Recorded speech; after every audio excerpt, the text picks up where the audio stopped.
As we reach the dawn of another Kentucky Derby, it's good to remember that the Derby never really stops. People spend all year preparing for the first Saturday in May. From celebrities to the infield, everyone has their own way of getting ready for the biggest day in Kentucky sports. And don't forget the athletes who've been waiting for their moment in the sun. They're off in the Kentucky Derby. Each with their own unique path towards today, a road they began traveling 3 years ago. So many people supporting a single horse, single-minded in their focus on a single goal, crafting diets, training routines, and the daily lives for each and every horse. Early mornings and late nights, practice, training, competing in races for a chance at the kind of glory that's reserved for only 20 horses every year. The hopes and dreams of owners, trainers, jockeys, and countless others, all waiting in quiet anticipation for the most exciting 2 minutes in sports. All the hard work building to this sunrise, to this moment, to this venue we call Churchill Downs. For the 152nd time, it's Derby Day. The sun rises this morning over a new champion. They just don't know it yet.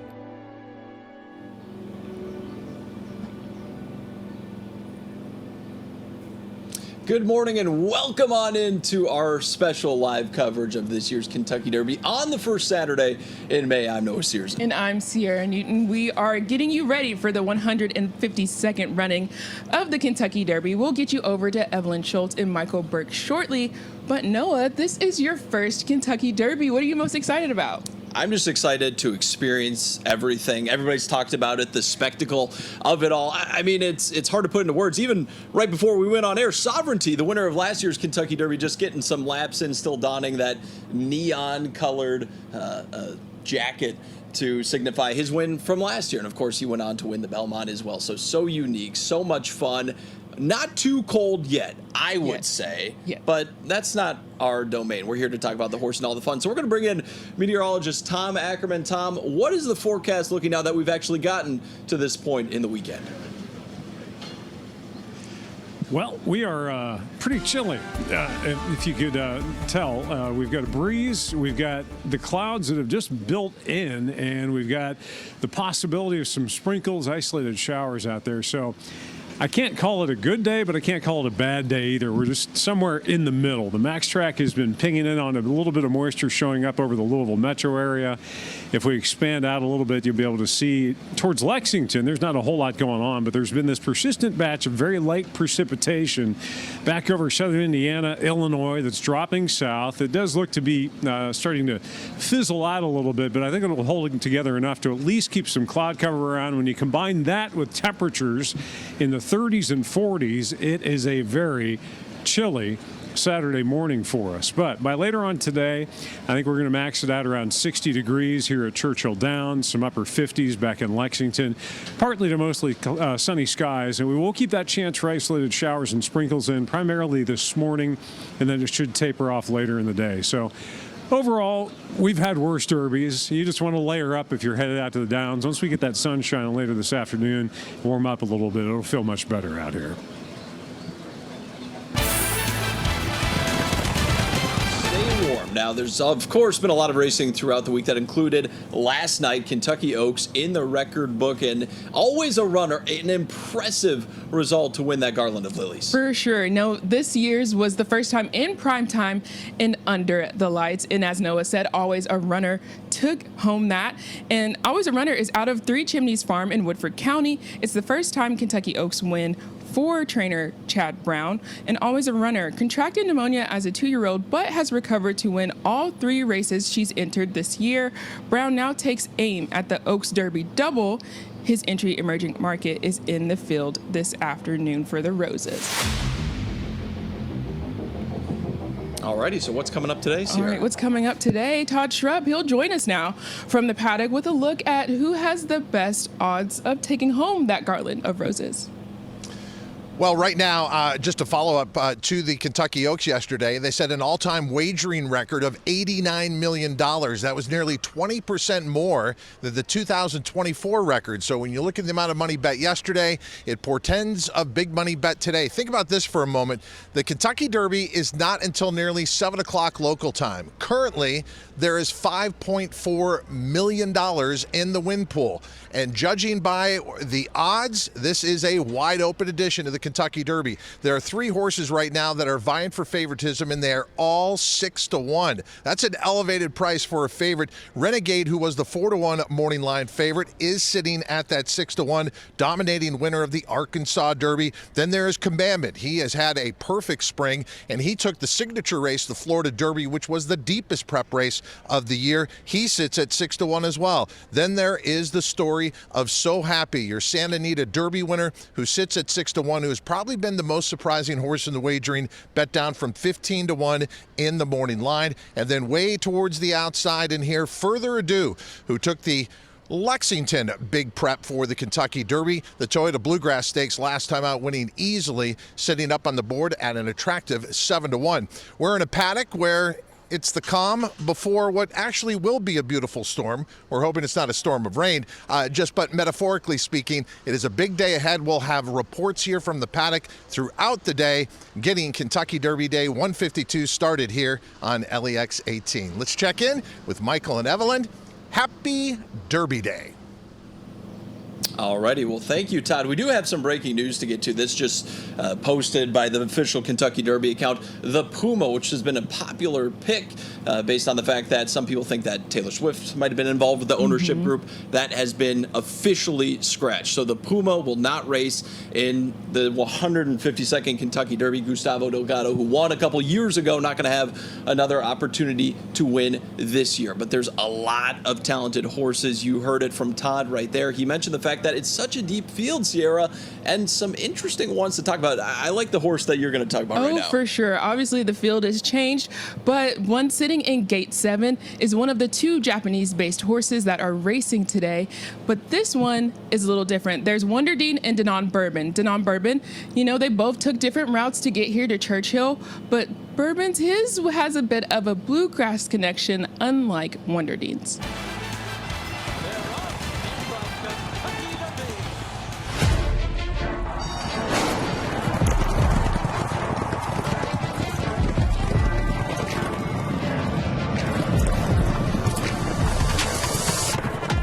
Representing Japan, Danon Bourbon is making a grand return home on one of the biggest stages in horse racing, the Kentucky Derby. The Kentucky-bred horse enters the first Saturday in May unbeaten in his 3-race Japanese campaign. His jockey, Atsuya Nishimura, is also making his American debut, adding an extra layer of excitement to this international connection.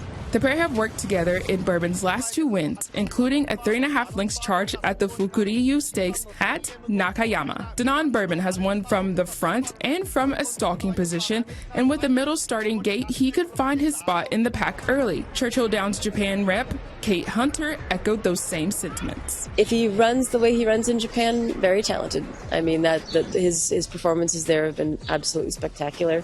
So it's going to be obviously a whole new ball game here in the Kentucky Derby, but he checks all the boxes. Now he just needs to get to the finish line. Danon Bourbon is one of the strongest contenders in years to come out of the Japanese circuit, winning the Fukuryu Stakes, which is a dirt track with a mile and an 1/8 distance. The Kentucky Derby will be the Dark Bay's first time racing on a left-handed track. All 3 of his wins come from a right-handed track and a shorter distance than today. However, the 3-year-old does come from a winning pedigree. Although he's a Japan-based horse, he's Kentucky-bred. The son of $2 million earner Maxfield, a 5-time winner at Churchill Downs. So maybe his winner's blood will help this colt become the first Japanese-based horse to win the Run for the Roses. Part of the reason why he's called Danon Bourbon. So a little nod to his Kentucky roots and hopefully his Derby aspirations.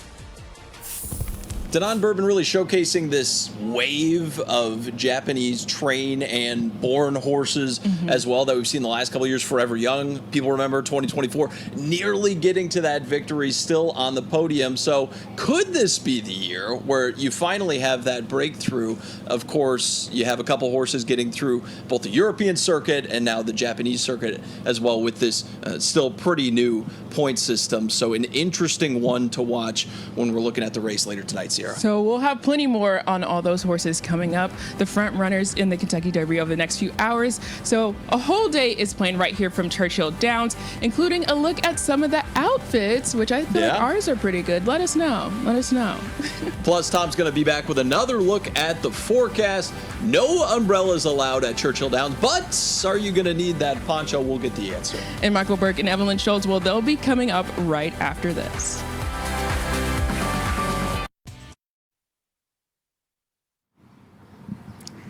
Good morning and welcome into the historic Churchill Downs, home to the most exciting 2 minutes in sports. Thank you so much for joining us on the first Saturday of May. I'm Evelyn Schultz. And I'm Michael Burke. After a late night here at the track, the first ever Kentucky Oaks run in prime time under the lights. We are now ready for the 152nd running of the Kentucky Derby. And of course, you can't have Derby without the Storm Tracker meteorologist, Tom Ackerman. Oaks Day was chilly. Today is also chilly. My hottest accessory today is the hot hands, which I think we're all using. We have them in our pockets, up our sleeves.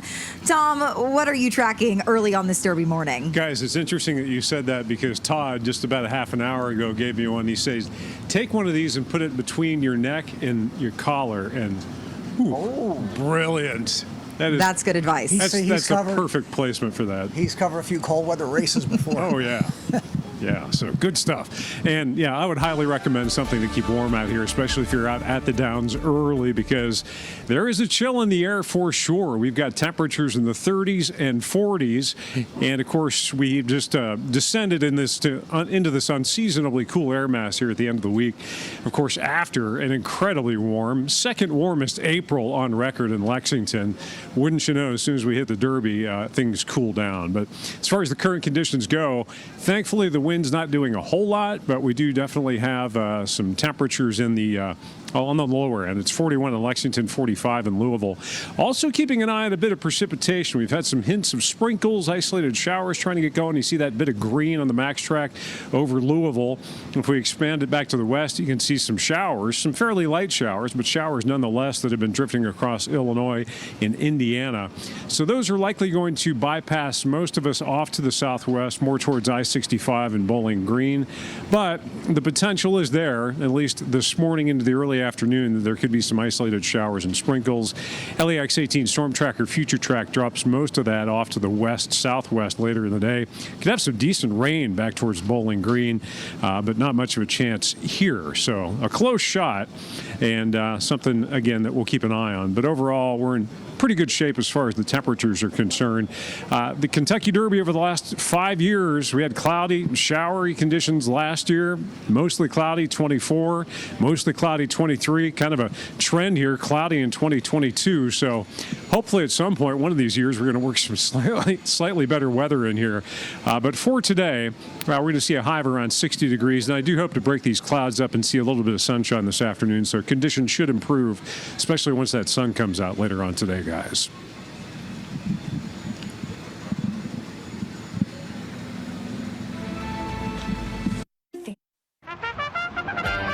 You're watching LEX 18 at the Derby.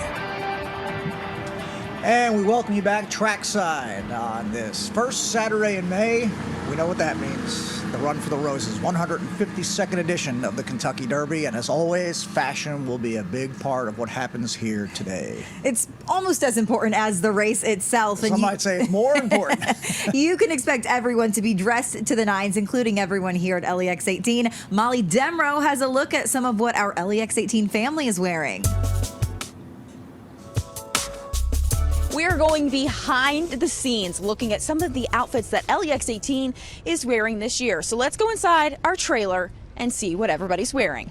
Well, I was going to wear the same thing that I wore last year because I'm going back to the infield, same place, same outfit, brought me good luck last year. But one of our community outreach people here showed me this photo of her husband wearing this jacket. She said after he wore it, it stayed in the closet. So I was like, that would go perfectly for the infield, you know, very colorful, very bright. I'm in a hot pink dress with a big flower on the side. I never wear this color. I actually hate this color, but I'm decked out in it today. This is custom made by Scooter Ray. He put some dragonflies in it. It's decked out. It matches my dress. We got some leaves. We got some white flowers. We're derbied out, baby. Well, we had to coordinate, and I told Sarah, I was like, we're wearing purple. I went out, I got it out there, we're wearing purple. I feel like we did a pretty good job. I love this cow neck. It was a little different. I actually wore a dress this time. I've usually been wearing short suits. I want to shout out my mom because she mailed me this coat last minute this week because she knew it was going to be cold. She saw Tom's forecast and said, I don't want you to be freezing. So this green coat is from my mom. My hottest accessory this year is hot hands because of just how cold it is. So I have these like in my pants, in my pockets, all during our hits this morning. And what you don't see this year is how cold it is out here.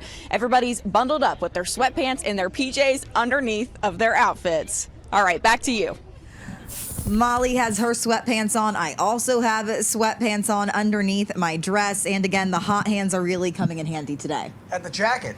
I guess your mom gets an assist for that one, huh? She does. I know. I'm really grateful that she sent it to me. And I want to shout out former LEX18 anchor Angie Bevan, who let me borrow this gorgeous fascinator. Very nice. Nicely done. All right, we'll see a lot of stuff here today when it comes to the fashion. But still to come. Mint juleps are certainly a Derby delicacy. Takes a whole lot of mint to do it here all day long. We'll have a look at where it's grown when our Kentucky Derby coverage continues here on LEX18. Thanks for being with us here on this first Saturday in May.